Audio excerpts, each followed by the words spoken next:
안녕하십니까. 최불암입니다. 1964년쯤에 당시 23살의 이미자 씨가 부른 동백 아가씨가 대히트를 했습니다. 이미자 씨는 이 노래를 가지고 65년에 월남으로 위문 공연까지 가졌습니다. 가보니까요, 이 동백 아가씨라는 노래가 비둘기 부대의 사단가처럼 불리더랍니다. 그 무렵 국내에서는 동백 아가씨와 함께 많이 불린 노래가 있습니다.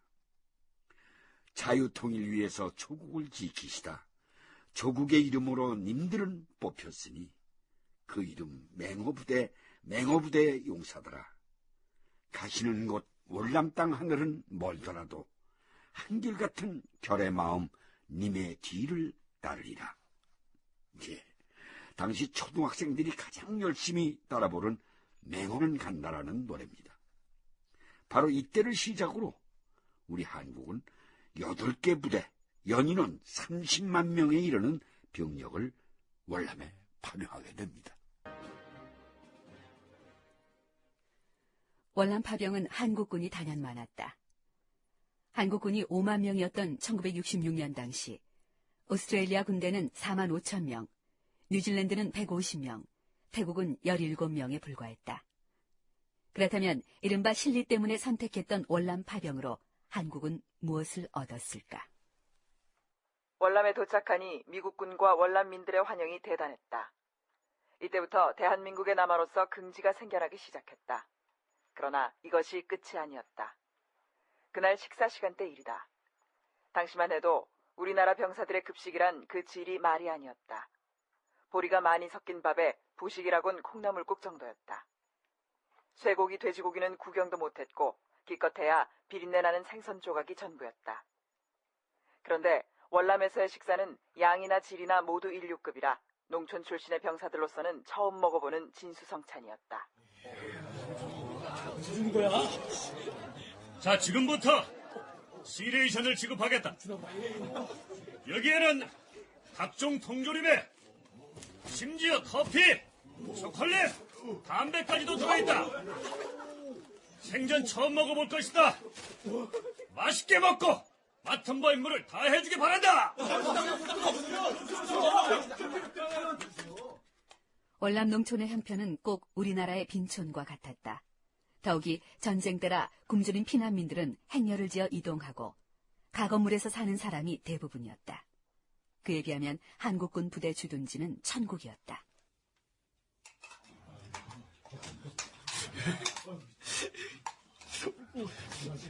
김일병, 아니 왜 그래? 아닙니다, 중대장님. 아니 이 녀석아, 너 지금 울고 있잖아. 중대장님, 고향에 계신 어머니 생각이 나서 목으로 넘길 수가 없습니다. 그래 안다. 하지만 어머님도 네가 잘 먹고 잘 있기만 바라실 거 아니냐? 예, 중대장님. 어서 먹어. 예. 자자자, 아까워하지 말고 전부 먹어 치워라. 예. 그리고 잠시 후에 보급품이 도착하는데 군복, 작업복, 내의, 양말, 군화까지 전부 미제 신품이다.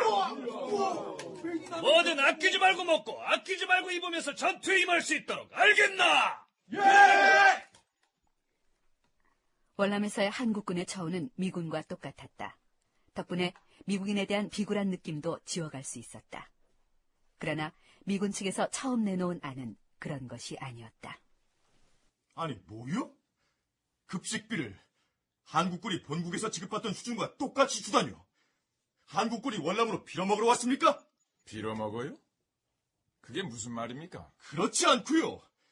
쇠고기 먹는 미군 쳐다보면서 한국군은 꽁보리밥이나 먹고 앉아있으란 얘기 아니오?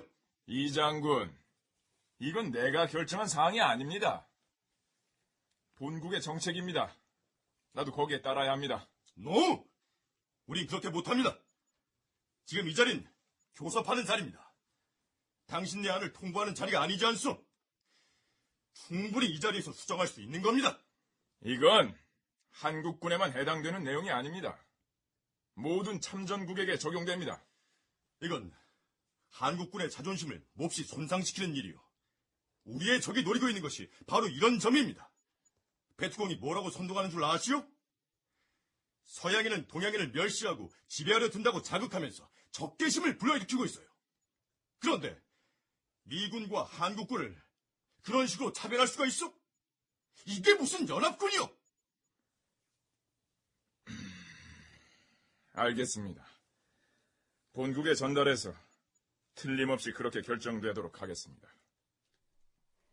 전투부대가 가게 되면서 전투 수당도 교섭 대상이었다.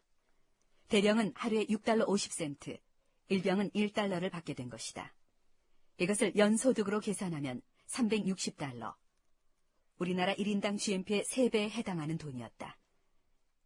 당시 경제기획원에 출입하던 지동욱 기자의 기록. 당시 월남에 파견된 국군은 미군과 똑같은 월급을 받았다. 그 달러가 전부 조국으로 들어온 것이다. 그로 인해 소위 월남에서 떼돈을 벌었다는 사례가 급속하게 번졌다. 그래서 머뭇거리던 많은 사람이 너도나도 월남으로 달려간 것이다. 한창 때는 외화 수입의 절반 이상을 월남전에서 벌어들였을 정도였다.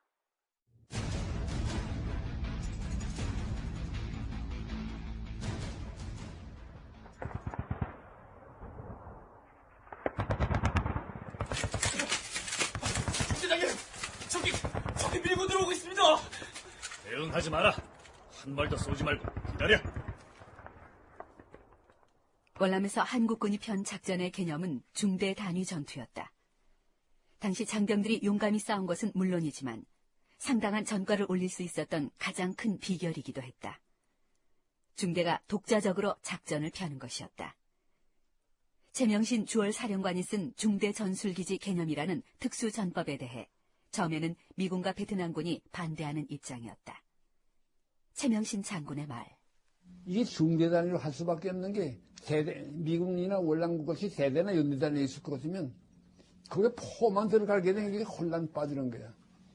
그런데 우리는 중대 단위로 고보의 평야를 장악할 수 있는 여기다 배치를 해가지고 한 개 중대 전술기지가 한 3개, 4개 부락을 장악할 수 있도록 이렇게 싹 완전 신축구축을 했어요. 저게 아무리 폴세고 어쓰고 하더라도 48시간 이상 외부 지원 없이 독자적인 작전을 할 수 있도록 하는 거. 중대 전술, 컴퍼니 섹터컬 베이스라고. 그렇게 해서 했다고. 여기에 대해서 이제 그 월남군이나 그 미군들이 아주 반발을 하고 반대한 거야. 제 장군, 중대 단위로 전투가 어떻게 가능하단 말이오? 그건 대단히 위험한 작전이오. 이곳의 지형이나 월맹군의 작전 양상으로 봐서 대대나 연대 단위로 전투는 통하지 않습니다. 많은 병력이 한 곳에 집중되어 있기 때문에 지금까지도 희생이 컸던 겁니다. 그렇다 해도 중대 단위가 무슨 전투를 수행한단 말이오?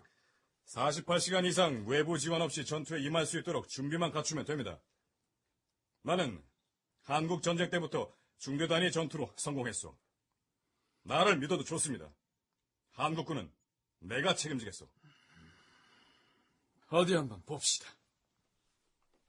최명신 장군의 중대 전술기지 개념은 통했다. 미군 사령부 측은 한국군이 쌓아가는 전투 결과를 보고 감탄하기 시작했다.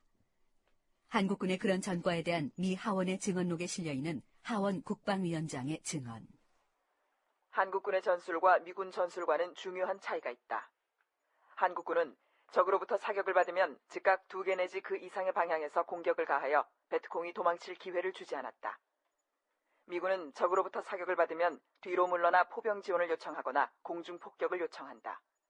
그 다음에 공격을 하게 되니 적은 이미 자취를 감추고 만다.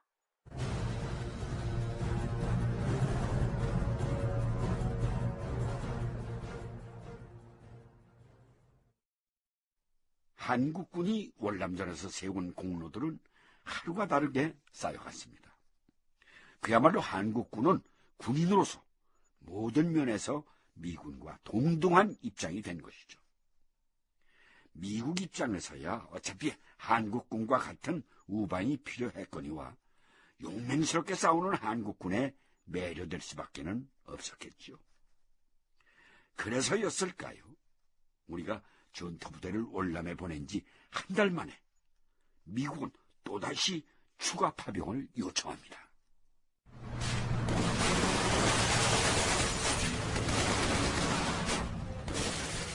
(11월 7일) 나트랑에 갔다. 병원에 가니 카투산 작전에서 양팔이 잘린 주일병이 대장님하고 오는 것 같았다. 난 할 말이 없었고 그에겐 악수할 손이 없었다. 작전 전날 잘해달라며 내가 잡았던 그의 손은 어디 갔는지. 난 울었다. 오늘 저녁 본국으로 후송한다고 한다. 시간이 갈수록 전투는 치열해지고 있었다. 그리고 이듬해인 1966년 2월 초, 브라운 미 대사는 존슨 대통령의 친서를 가지고 박 대통령을 만난다. 비가 온다고 전투를 중지하는 이 정신나간 사람들하고 계속 전투를 해야 하는지 모르겠소. 무슨 말씀이십니까, 카카? 우리 군이 월남군의 포사격과 이 미군의 헬리콥터를 지원받기로 했는데 비가 온다고 지원 약속을 어겨서 우리 피해가 얼마나 난 줄 아시오? 그 문제로 주월 미군 사령부에서도 내내 미안해하고 있습니다. 다시 그런 일은 없을 겁니다. 저 카카, 존슨 대통령께서 한국군의 증파를 희망하고 있습니다. 네, 그 절차는 월남 정부의 요청이 먼저 있어야 할 텐데. 물론 그 절차는 정상적으로 밟도록 하겠습니다. 그래서 얼마나 원하는 거요?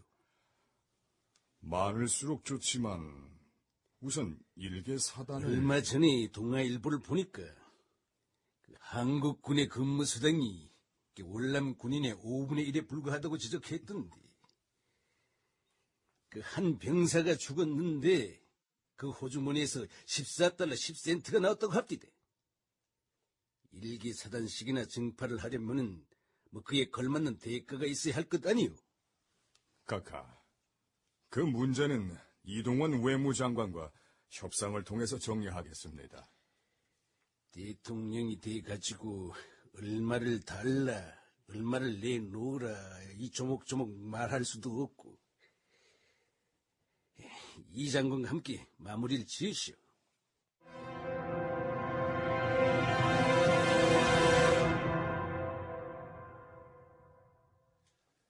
이미 각하께서도 말씀이 계셨겠지만 한국군의 증파는 말처럼 그렇게 쉽지 않습니다. 한국 내 여론은 어느 정도 생각을 하고 있습니다. 여론이 문제가 아닙니다. 그동안 전사자가 나오기 시작하면서 예민해진 부분은 있지만 그럼에도 불구하고 오히려 여론은 호의적입니다. 다행이군요. 그렇다면 말처럼 쉽지 않을 거란 말씀은... 이걸 좀 보시죠. 한미 상호 방위 조약 개정 문제도 있군요. 브라운 대사님, 한국이 침략을 받을 때 미국이 의회의 승인 없이 자동 개입할 수 있도록 해주십시오. 당장 말씀드릴 수 있는 사항이 아닙니다. 아마 워싱턴에서도 들어주기 힘든 문제일 겁니다. 한국군의 장비 현대화, 한국군 파병에 따른 경비의 전액 부담, 파병된 한국군에 대한 초우 개선, 전쟁으로 형성된 특수에 한국인들이 참여할 수 있도록 보장. 한국 정부는 미국에 모두 14개 조항을 제안했다. 박정희 정부는 일개 사단 월남 증파에 따른 대가를 미국 정부로부터 아주 비싸게 받아내겠다고 작심했던 것이다.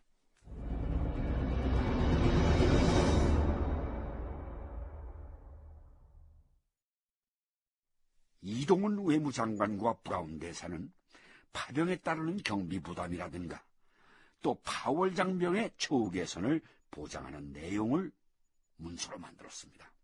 물론 거기에는 주월 한국군에 필요한 장비, 용역, 보급품 일체를 한국에서 구매하겠다는 내용도 들어있었습니다.